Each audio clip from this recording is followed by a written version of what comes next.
Hello, good morning. Let's just get straight to it because I don't want to dwell on this too much with all the negativity and that. But West Ham 3, Arsenal 1. Yeah, man, it's terrible performance yesterday, man. I was like disappointed in so many players, man. Like just going from back to front. I mean, you know what annoys me about the West Ham game, about the game last night? Is I don't think, and it's not me being a salty Arsenal fan because after the fact, and me just reacting after a loss. Like I feel the reason why I'm so annoyed is because I feel that was a game where we more played crap than West Ham played good, if that makes any sense. And I know it sounds bitter and I know it sounds salty, but if you watch the game, it was that. I mean, if you look at all three of West Ham's goals, I don't think they had to work for any of them, really. The own goal was an own goal. I mean, the keeper was getting, Aaron Ramsdale was getting fouled. He was getting his shirt held. So VAR was in effect. So the goal definitely wouldn't have stood. But it was a ridiculous own goal by Ben White, let's just be honest. I mean, there was no one even around him under no pressure whatsoever. And he just puts it right at the back of the net. And I was thinking, of all places to head it, it's just Jesus Christ, man. But anyway, the second goal, yeah, it was a delightful pass from, I think his name's Agard. Good, or I don't know how you pronounce it, but yeah, it was a good pass. It was a good diagonal cross from him. But Zinchenko, man, what are you doing? Like, I've never seen ball watching the way I saw him ball watch yesterday for that second goal. I mean, he literally just like stood there and just watched the ball just fly over his head right onto the Kudus's boot, and then just again watched him like just finish. Like bury it, and it wasn't even like he packed out the goalkeeper. He just like slaughtered it past him with ease. It's just like, it was such a pathetic goal to concede. Zinchenko, man, I'm sorry. Listen, you're a player I love, but you've been poor this season. I said it in one of my previous videos. His main strength is basically his midfield play. He's a midfielder playing in the left back position. So his main strength is keeping the ball, linking up play, his passing range and all of that. But when he's not on his game in that department, he's absolutely terrible because he can't defend. And every time he got the ball, I'm not just trying to dig out Zinny, but every time he got the ball, he gave it away. I mean, his underhit passes, overhit passes, sloppy passes. It's just like, come on, man. He's been poor this season. And I'm so gutted that Timber's out for like most of the season because Timber would have been playing that role. And listen, don't get me wrong, Zinchenko, he's still an important player for us. He obviously is. He's the main reason why we tick when he's on song. But when he's not on song, he's terrible, man. Like, and that's mainly because he's so poor defensively. Like, but yeah, yesterday I don't know what's going on with him, man. Every time I've seen him play recently, he's just giving away the ball for fun. Like, I don't understand it. It's almost like he's trolling. Because it's like, something's going on with him. I don't think, he doesn't look right. His body language don't look the same. He just looks a bit like distracted. I don't know, but Aaron Ramsdale, yeah, could he have done better for the third goal? I don't know. It's kind of hard, man. It took like took a massive deflection. And I know he knocked the ball in the net in the end, but you can't really judge him on that. The ball was coming at him like 100 miles an hour, and I was just basically a last minute reaction, and obviously didn't mean to put the ball where he did. I don't think he's at fault for any of the goals, really, to be fair. I don't really see any major flaws with his kicking, but at the end of the day, you can see the 3 goals and that's it. People are only going to remember that. In the midfield, before I go to the midfield, I've got to talk about Gabriel, man. I thought Gabriel was all over the place yesterday, man. Like, he just... It just, you know what it seemed like? It seemed like he couldn't deal with any situation properly. Every situation, like, it was like a normal ball in behind him where he's closest to the ball than the West Ham player. Like, well, he's first to the ball. And it just seems like, even in those little situations, it was like he was like struggling to deal with it and struggling to clear his lines. I don't know, man. He's a ropey performance yesterday. And I don't think it had anything to do with who was next to him, because I think Kivior played all right. Because out of the 2 defenders, Kivior was probably the better of the defenders. But yeah, no, Gabriel was rubbish yesterday, man. He was like terrible. He just made every situation look like it's a difficult situation to deal with. Like, he won no second balls. I don't know, and like it's like he couldn't really handle the press from Jarrod Bowen. But then it's like what I keep saying. I don't think West Ham even done much yesterday. Like, I think in the first half they didn't even have a shot on goal, and they were 1-0 up. Like, come on, man.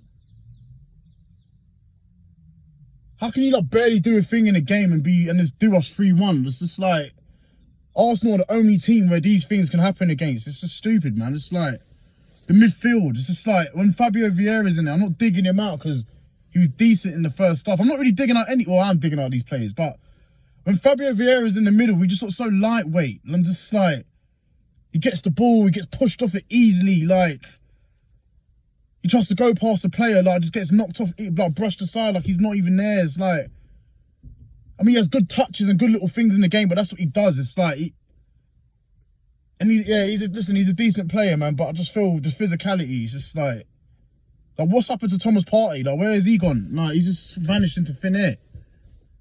I just felt like with him and Jorginho, two of them, not the biggest, like super technical, but not the biggest players. I just feel like there was no presence in the midfield, man. It's just like, we had a lot of the ball, but it wasn't anything really like swashbuckling. We wasn't really like tearing through them. I think, you know what, the only thing I can give West Ham credit for, other than the win, is that they defended well. They did defend well. There's no denying that, man. They did. You know what I mean? Trossard, man. Trossard's ineffective. Just another one, just giving away, losing the ball for fun. Like Nelson on the other side, I feel he was bright. He was probably our best player in the first half, but then as the game went on, it kind of faded because it was like we're trying to break them down, we're getting frustrated. Yeah, nothing was really coming off in the end. And Eddie Nketiah was anonymous the whole game. He just like, don't get me wrong, I don't think it's all down to him. I feel like because the creativity behind him and around him was poor, that made him basically anonymous because he's not getting any service. I'm not going to be too hard on Eddie Nketiah because he wasn't getting any service. I think the players around him were more poor than he was poor. Because if you're a striker like Eddie Nketiah, you need service. And if you're not getting any service, it's like, well, he's not involved in the game really. So I'm not going to dig him out saying, oh yeah, he's terrible, back to square one. I knew the hat-trick was a fraudulent moment or whatever what people want to say, whatever people would say in that situation. But like, man, the service around him was poor at the end of the day. Like, if you've got one man on the side of you constantly giving away the ball whenever he gets it, and the guy behind you is constantly getting flung off the ball, it's like, what chance do you have? Yeah, I mean, you can drop deep, but again, you're not in the box, so what does that really mean? So what are you really doing in that situation? You're not really helping yourself score goals in that situation. But anyway, yeah, Arteta then, after we were 2-0 down, Arteta brings on Declan Rice. I mean, the game was gone at that point. Kind of was gone at that point, really. I mean, I think Arteta should have either started him or just not played him at all. Because if you're bringing him on, like, when we're 2-0 down, and we're chasing the game, and like they're sitting with a low block, it's very likely we're not going to win that game. So why bring him on? Like, you're bringing him back to the London Stadium just to lose. And then the cavalry comes on with Saka, Martinelli. And again, by that time, we were like 3-0 down, so it's like, what was really the point? You may as well just rested them fully and have them like fresh and ready for the Newcastle game, which is a much bigger game against a much better team. Yeah, man. Yeah, Arteta, Arteta got... Well, you know what? I wouldn't really say Arteta got it wrong because I think the team he put out was enough to beat West Ham. This is a West Ham that lost 3 games in a row, but I feel like when you think about it, the players did actually let him down, to be fair. So there were some really, really crap performances in there, man. But I just don't think there's no point bringing on the Martinellis, the Odegaards, the Sakas, the Rices in the end because it's like the game was gone at that point. I mean, you brought on... Odegaard came on in like the 80th minute or whatever. I think it was like the 80... No, yeah, it was like the 80th minute. And then around the 80th minute, he brought him on. And I'm glad he got a goal.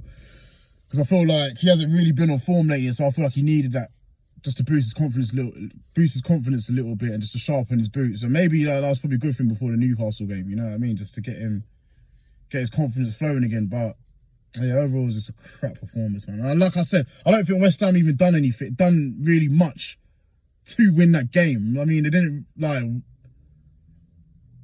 To be honest, they didn't really even need to do much because after the first goal the first goal, that Ben White own goal, that gave him the leg up they needed. And to be honest, after that, they didn't even really need to do much other than just sit back and just remain compact.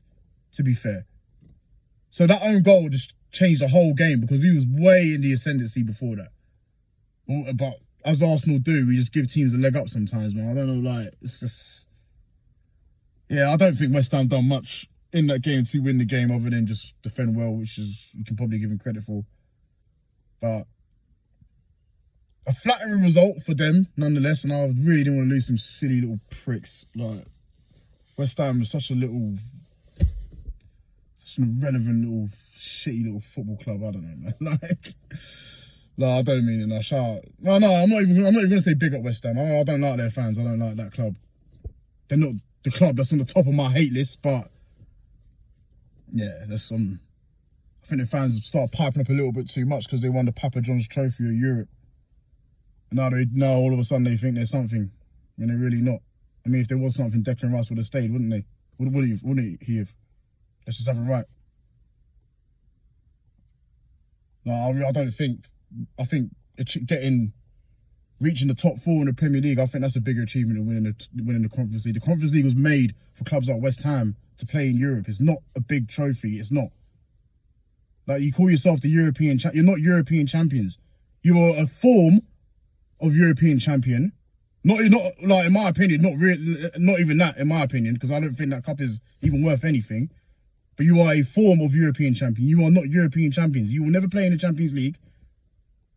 You'll never hear that. You never hear that music in your side of East London, in your Olympic Stadium, where you're 55 million miles away from the pitch.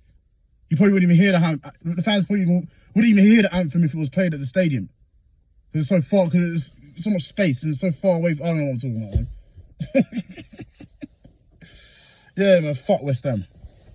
Anyway, yeah, like the video, comment, subscribe, and I'll see you later.